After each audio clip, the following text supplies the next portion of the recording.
O'zbek estradasining yorqin vakillaridan biri primadonna Yulduz Usmonova atrofidagi shov-shuvli vaziyat ko'pchilikni bexabar qoldirmadi. Assalomu alaykum hurmatli tomoshabin. Kanalimizga xush kelibsiz. Videoroliklarimiz ostida bir dona like hamda podpisatsiya tugmachasini bosib qo'yishni yodingizdan chiqarmang. Xonanda Yulduz Usmonova 2026-yilning 9-may kuni Brighton Beachda konsert berishni rejalashtirgan edi. Ammo shu kunlarda ijtimoiy tarmoqlarda AQShdagi yahudiylar jamoasi xonandaning konsertda qoldirilishini talab qilmoqda. Bunga Yulduz Usmonovaning bundan 5 yil avval Isroil-Falastin urushiga bo'lgan munosabati sabab bo'lgan. 2021-yilda bir necha bor video murojaatlar bilan chiqqan xonanda Falastin xalqini qo'llab-quvvatlab, Isroilda konsert berib, ularga qarshi chiqayotganlarda ayblangan yahudiylarga rus tilida murojaat yo'llaganda. Ma'lum bo'lishicha, Nyu-Yorkda amerikalik siyosatchilar Yulduz Usmonovaga qarshi kampaniya boshlagan. Nassau okrugi rahbari, Nyu-York shtati gubernatori lavozimidagi nomzod Bruce Breckley va Nyu-York shtati assambleyasi deputatlari Michael Novovich va Alex Brukrasni bu borada juda ham faol. Kompaniya tashkilotchilarining ta'kidlashicha, ular Yulduz Usmonovaga omma oldida qilgan antisemitizmga oid bayonotlarini rad etishni va uzr so'rashni taklif qilgan. Kimga cho'kish yozilgani bo'lsa, u yonmaydi deyiladi. Agar u yerda yahudiylar meriyaga qarshi yig'ilib, saylovlar, siyosatga aralashayotgan bo'lsa, bu ham bizga plyus, obro' qilib berishyapti.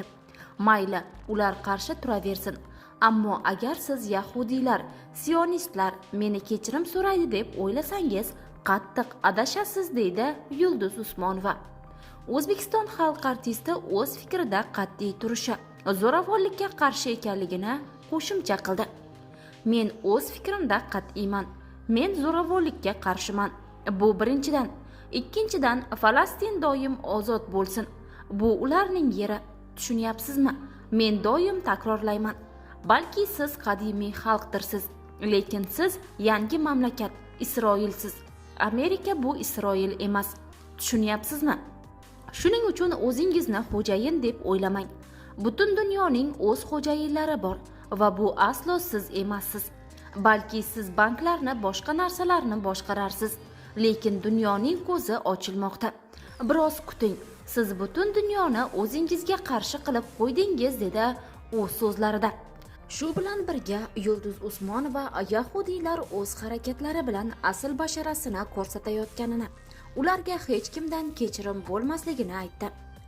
Biz o'zini hurmat qiladigan qadimiy xalqmiz va alhamdulillah biz musulmonmiz. O'z dinimizni, o'z millatimizni, o'zimizning qadimiy vatanimizni hurmat qilamiz. Ana shunaqa. Shunday ekan, yigitlar, xafa bo'lmanglar. Qancha g'azablanmang, bugun saylovlar o'tadi. Siz u bilan menga faqat obro' qo'shasiz.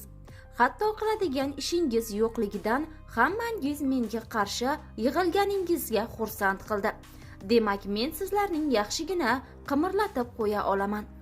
Menga yo'l ko'rsatdingiz, yaxshi, lekin bari biz bir konsertlarda ko'rishamiz. Bu safar bo'lmasa, balki keyingi safar. O'ylaymanki, chiptalar doimo sotiladi, chunki Alloh menga iste'dod bergan ekan, men kuylayman. Insoniyat uchun kuylayman. Hammangizga yo'l ochiq.